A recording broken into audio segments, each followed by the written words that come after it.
Tapi 5 ini pun tidak akan lulus. Dan saya pernah dengar satu keluarga jemaat kita di kampung, sebab gereja itu tidak menghulurkan bantuan. Begitu terdesak 10.000 pun mereka tidak bagi dengan dia. Agama lain datang bawa beras, bawa itu, dia masuk si agama lain. Saudara, saya bukan katakan terima beras masuk agama lain, itu kebodohan. Itu menyangkal nama Yesus. Tapi gereja yang tidak berbelas kasihan juga harus diperbaiki. Sebab orang yang mengasihi akan menolong orang lain yang lebih susah daripada.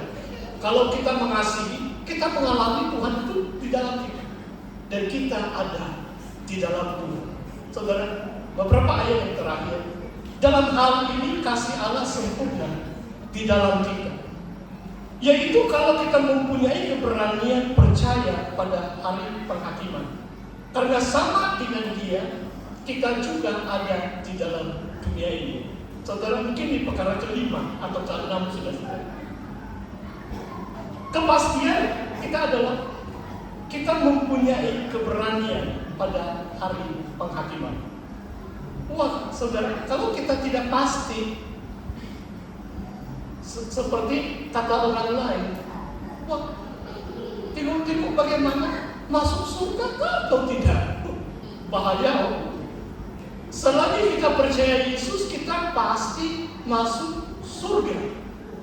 Jangan izinkan iblis mendustai kita atau membuat kita ragu-ragu. Itu suatu kepastian. Di sini mengatakan kalau kita mengasihi Tuhan, kasih Allah itu sempurna dalam kita. Kita memiliki keberanian itu pada hari penghakiman, bahwa kita diterima oleh Tuhan. Kita akan bersama dengan Tuhan, tapi dengan syarat di sini, karena sama dengan Dia, Dia juga ada.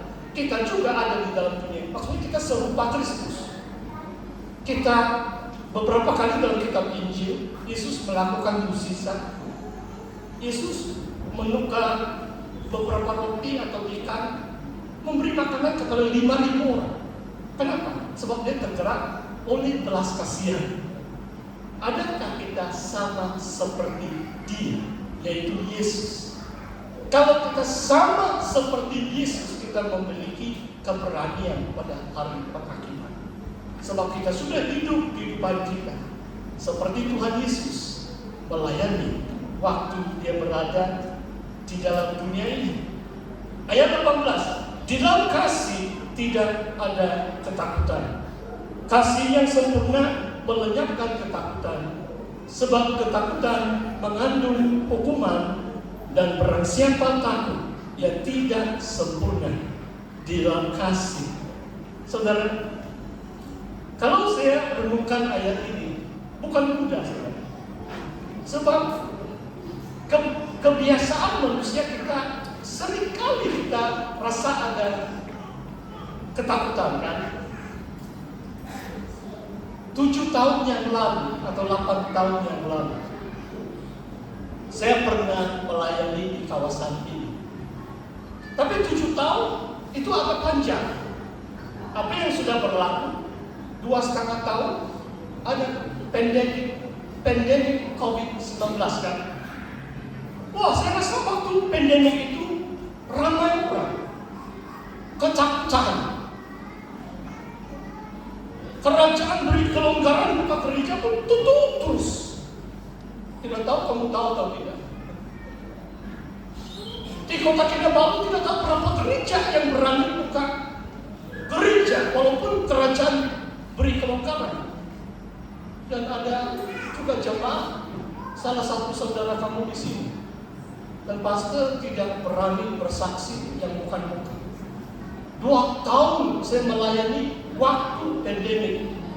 Bila kerajaan beri kelonggaran membuka gereja, gereja itu dibuka. Tidak pernah saya paksa jemaat kamu mesti datang. Ada live streaming, kamu tahu kan? Ada live juga. Maksudnya kalau ada simptom, kalau takut dijangkiti, boleh berada di rumah, boleh menontonlah. Tetapi saya boleh bersaksi setiap kali gereja dibuka, gereja di mana mana saya melayani penuh. Beberapa kali melebihi kapasiti, kami suruh mereka balik. Sebab di dalam Tuhan tidak ada ketakutan. Kalau kita masih takut, kasih itu belum sempurna. Kenapa saudara? Sebab saya percaya kalau saya kena jangkit dan mati, lebih cepat saya masuk surga. Kenapa mau takut? Tidak tahu kamu paham maksud saya atau tidak? Mesti ada teologi yang tepat. Bukan memaksa orang lain atau bagaimana. Pastor tidak ada kuasa memaksa, hanya memberi dorongan doa. Mereka datang sendiri, memenuhi itu gereja sebab mereka rindu. Mereka tidak takut, mereka lebih mengandalkan Tuhan Yesus yang berkuasa. Haleluya.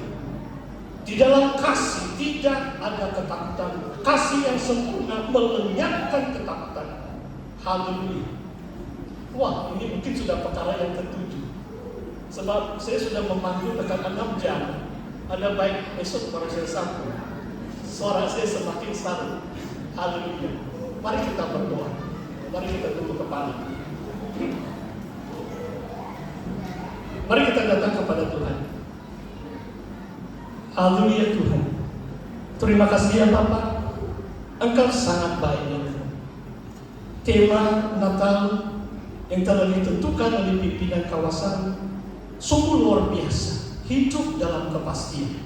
Dan kami sudah mendengar sabda firman hari ini ya Tuhan, mengajar kami tentang kasih Tuhan, mengajar kami tentang kehidupan yang sejati di dalam-Mu ya Tuhan, mengalami bahagia dalam roh, menjadi serupa dengan Engkau ya Tuhan dalam kasih, dan akan melenyapkan segala ketakutan ya Bapa.